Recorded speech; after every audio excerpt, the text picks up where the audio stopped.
আসসালামু আলাইকুম। ভোটের লড়াই অনুষ্ঠানে আপনাদেরকে স্বাগত জানাচ্ছি। আমি মোস্তফা ফিরোজ। দর্শক, আপনাদেরকে বলেছি যে এই অনুষ্ঠানে যারা মনোনয়ন প্রত্যাশী, যারা প্রাথমিক মনোনয়ন পেয়েছেন, ভোটার, সমর্থক সবারই ক্রিয়া প্রতিক্রিয়া নিয়ে আমরা এই অনুষ্ঠানে আলোচনা করব বা রিপোর্ট প্রকাশ করব। আজকে সিলেট-৪ এটি বড় একটি নির্বাচনী এলাকা, গুরুত্বপূর্ণ একটি নির্বাচনী এলাকা। জৈন্তাপুর, গোয়াইনঘাট এবং কোম্পানিগঞ্জ এই ৩টি উপজেলা নিয়ে এই সংসদীয় আসনটি। এই আসনে মনোনয়ন পেয়েছেন সিলেটের সাবেক মেয়র আরিফুল হক। তিনি প্রাথমিক মনোনয়ন পেয়েছেন, কিন্তু তিনি সিলেটের সদরে মেয়র হিসেবে যথেষ্ট জনপ্রিয় একজন নেতা। কিন্তু এই অঞ্চলটার বৈশিষ্ট্য হলো এই যে এই অঞ্চলে অতীতে আওয়ামী লীগ আমলেও ওই অঞ্চলের কেউ জনপ্রতিনিধি ছিলেন না, নির্বাচিত জনপ্রতিনিধি ছিলেন না। ইমরান আহমেদ চৌধুরী, তিনি বলা হয় যে তিনি বহিরাগত। ঘটনাক্রমে আরিফুল হক তিনি নিজেও হয়তো এই আসনটি চানে, তিনি সদরে নির্বাচন করতে চেয়েছেন, কিন্তু না পাওয়াতে তাকে সিলেট-৪ দেওয়া হয়েছে। কিন্তু সিলেট-৪-এ প্রতিষ্ঠিত কয়েকজন প্রার্থী আছেন এবং তারা যথেষ্ট জনপ্রিয়। সেই জনপ্রিয় নেতাদের অন্যতম হচ্ছেন হেলাল উদ্দিন আহমেদ। তিনি একেবারে ছাত্র দল থেকে শুরু করে আজকে বিএনপি এই রাজনীতিতে তিনি যুক্ত। তিনি সিলেট জেলা বিএনপির উপদেষ্টা। আমরা একটু কথা বলবো হেলাল উদ্দিন আহমেদের সঙ্গে যে কেন, কি কারণে তিনি পেলেন না এবং তার প্রতিক্রিয়া কি। দর্শক, আমরা একটু কথা বলি হেলাল উদ্দিন আহমেদের সঙ্গে।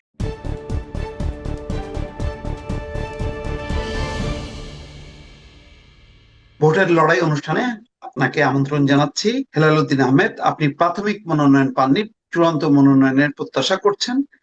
সিলেট-৪ আসন বড় ৩টা উপজেলা নিয়ে গঠিত। আপনি যে চূড়ান্ত মনোনয়নের প্রত্যাশা করছেন, এটার পক্ষে আপনার যুক্তি কি কি একটু যদি দর্শকদেরকে বলেন। আসসালামু আলাইকুম, ধন্যবাদ আপনাকে। আমি আসলে আমার যুক্তি কি সেটা যদি আপনি দেখেন, আমার বিগত দিনের যে প্রোগ্রামগুলা, যে 5 তারিখের আগে আমার অবস্থান, এই এলাকার মানুষের একটাই দাবি ছিল এই এলাকার স্থানীয় একজন জনপ্রতিনিধি যাতে তারা পায়। সেই সুবাদে আমাকে তারা যেভাবে সাপোর্ট করেছে, যে আপনি স্বৈরাচার আমলের সময় বলেন, যত কেন্দ্রীয় কর্মসূচি আমাদের দলের আসতো, আমরা স্বতঃস্ফূর্তভাবে আমরা এই অংশগ্রহণ করতাম। বড় বড় মিছিলে, শোডাউন এই শহরে আমরা সেই সময় যেতাম। সেই সময় মিছিল করাটা অনেক টাফ ছিল। সেই সময় ব্যানারে ছবি লাগিয়ে মিছিল করাটা অনেক অনেক কষ্টকর ছিল। আমরা অনেক হামলা মামলার শিকার হয়েছি। এই ত্যাগীদের সবার একটাই দাবি যে সিলেট-৪ আসনের স্থানীয় একজন জনপ্রতিনিধির জন্য। আপনার ওই অঞ্চলে ৩টা উপজেলা মিলাই এই অঞ্চলে আপনি কত বছর রাজনীতি করছেন এবং কোন কোন ধাপে ছিলেন আপনি সাংগঠনিক? এই অঞ্চলে আমি প্রথমে ছাত্রদলে, আমি ওয়ার্ড আচ্ছা, ছাত্রদল থেকে উঠে এসে আমি এই আঞ্চলিক শাখায় গেছিলাম, তারপর ইউনিয়নে গেছিলাম, তারপর উপজেলায় গেছিলাম। এই কন্টিনিউ আমার ছাত্রদলের রাজনীতি থেকে আমার বেড়ে ওঠা। 1996 থেকে আমি রাজনীতি করতেছি। এখন আমি জেলা বিএনপির উপদেষ্টা। কারণ আমি, বয়স আমার কম, কিন্তু আমার জেলা বিএনপির উপদেষ্টাটা দেওয়া হয়েছে। আপনি তো নিশ্চয়ই বুঝতেছেন আমি দলের জন্য কতটুকু করেছি। সেজন্য আমি আমার এই বয়সে আমি এত বড় একটা পদ আমি অর্জন করতে পেরেছি। যদি যখন আপনি দেখেন, ছাত্র দল থেকে শুরু করলেন, এটা কত সাল থেকে শুরু করলেন? 1996 থেকে। 1996 থেকে। আচ্ছা, তারপরে? তারপর তো আমি এই বিএনপির রাজনীতিতে যুক্ত ছিলাম। তারপর আমি এই জেলা বিএনপির উপদেষ্টা পদ আমাকে দেওয়া হয়েছিল। সেই সময় মোটামুটি সবার জানা যে আমি ভালো কিছু করতেছি। আমি যে এই এলাকার প্রতিটা সময় যে আন্দোলন সংগ্রাম বলেন, সেই সময় লোক সমাগমের একটা বিষয় ছিল। এই আমাদের জি, জেলায় কোনো প্রোগ্রাম হলে লোক সমাগম করতে হতো। আমরা কিন্তু জি, সেই সময় হাজার হাজার মানুষ নিয়ে আমরা মিছিল করেছি। আজকে জি, যাদেরকে গড় থেকে বের করেছি তাদেরকে কথা জি, দিয়েছি যে তোমার উপর যত হামলা মামলা হোক সবার দায়িত্ব আমি নিলাম। আমি কাজও করেছি। আমি অনেক, আমার সাথে অনেক লোক তারা আসামি, জেল কেটেছে, অনেকভাবে হয়রানি হয়েছে, কিন্তু আমি তাদের কষ্ট করে, আমি তাদেরকে তাদের আন্দোলন যাতে এগিয়ে যায়, আমি তাদের বাড়িতে, তাদের অনেকের খরচ, যার অবস্থা ভালো না, ফাইন্যান্সিয়ালি অবস্থা ভালো না, তাদেরকে আমি ফাইন্যান্স দিয়ে সহযোগিতা করেছি। আমি উপজেলা বিএনপির সমন্বয়ে আমি কিন্তু এই এলাকার যারা নেতৃবৃন্দ ছিলেন, তাদেরকে, যারা জেলে গিয়েছিল তাদেরকে পিসিতে টাকা দিয়েছি। তাদের বাড়িতে, যারা আর্থিক অবস্থা ভালো ছিল না, তাদের বাড়িতে গিয়ে মনে করেন আমি তাদের এই খরচপাতি করে আমি দিয়েছি। তারপর তাদেরকে কোর্ট থেকে বের করে আনার জন্য যতটুকু খরচ আমি আমি করেছি। তারপর হাইকোর্টে পর্যন্ত উপজেলা বিএনপির নেতৃবৃন্দর মাধ্যমে আমি বেল করে লোক নিয়ে এসেছি। এটা আমার দলের টানে আমি করেছি, আমি কিছু পাওয়ার জন্য করি নাই। কিন্তু আমার এলাকার মানুষের দাবি ছিল যে এই এলাকার স্থানীয় একজন জনপ্রতিনিধি হোক। আপনার যখন নাকি প্রথম মানে এ, প্রাথমিক মনোনয়নটা না দেওয়ার পর আপনার নির্বাচনী এলাকার আপনার দলের নেতা কর্মী তাদের প্রতিক্রিয়াটা কেমন ছিল? তারা বর্তমানে এখন সবাই কান্না জড়িত অবস্থায় আছে, সবাই কি করবে ভেবে পাচ্ছে না। সবাই আমাকে জোর করে বলতেছে, আপনি এটা রাস্তায় স্ট্যান্ড নেন, এই করেন সেই করেন। আমি বললাম না, আমার দলের বিপক্ষে আমি যেতে পারবো না। তারা অনেকভাবে আমাকে না জানিয়েও অনেক লুকিয়ে লুকিয়ে মশাল মিছিল দিয়েছে। কিন্তু এই মিছিল গুলাতেও আমি মনে করেন ইয়ে করে ফেলেছি। সবকে বলছি যে কেউ আমাকে খালা করার জন্য আপনারা এসব করতেছেন। আমরা দলের কাছে আমরা রিভিউর জন্য আবেদন করব।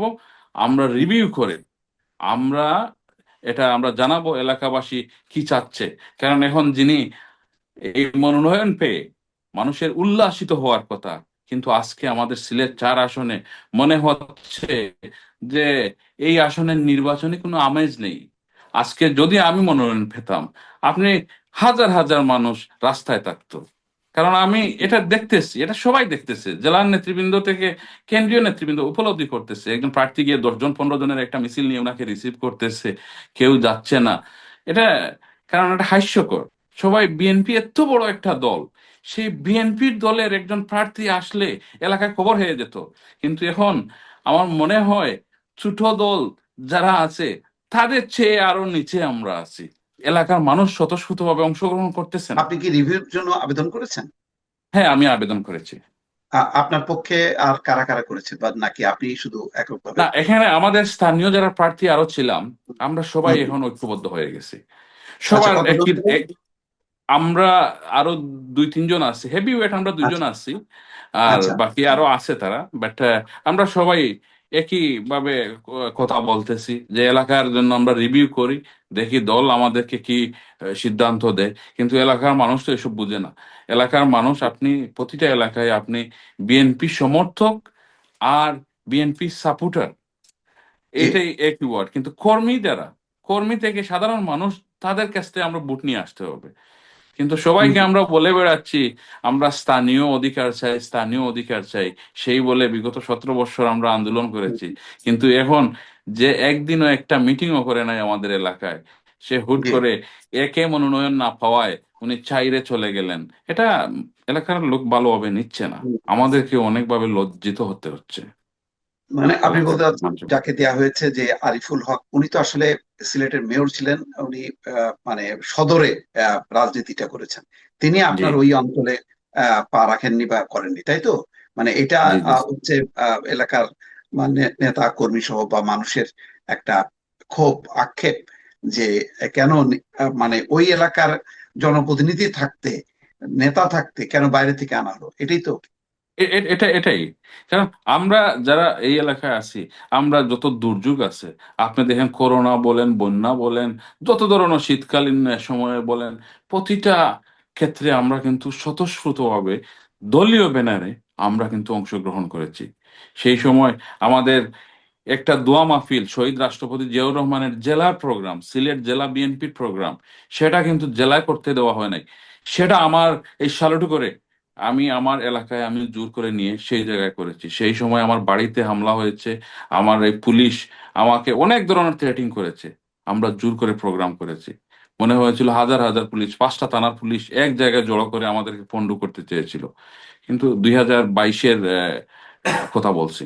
কিন্তু এইরকম আমরা অনেক কিছু করেছি দলের জন্য।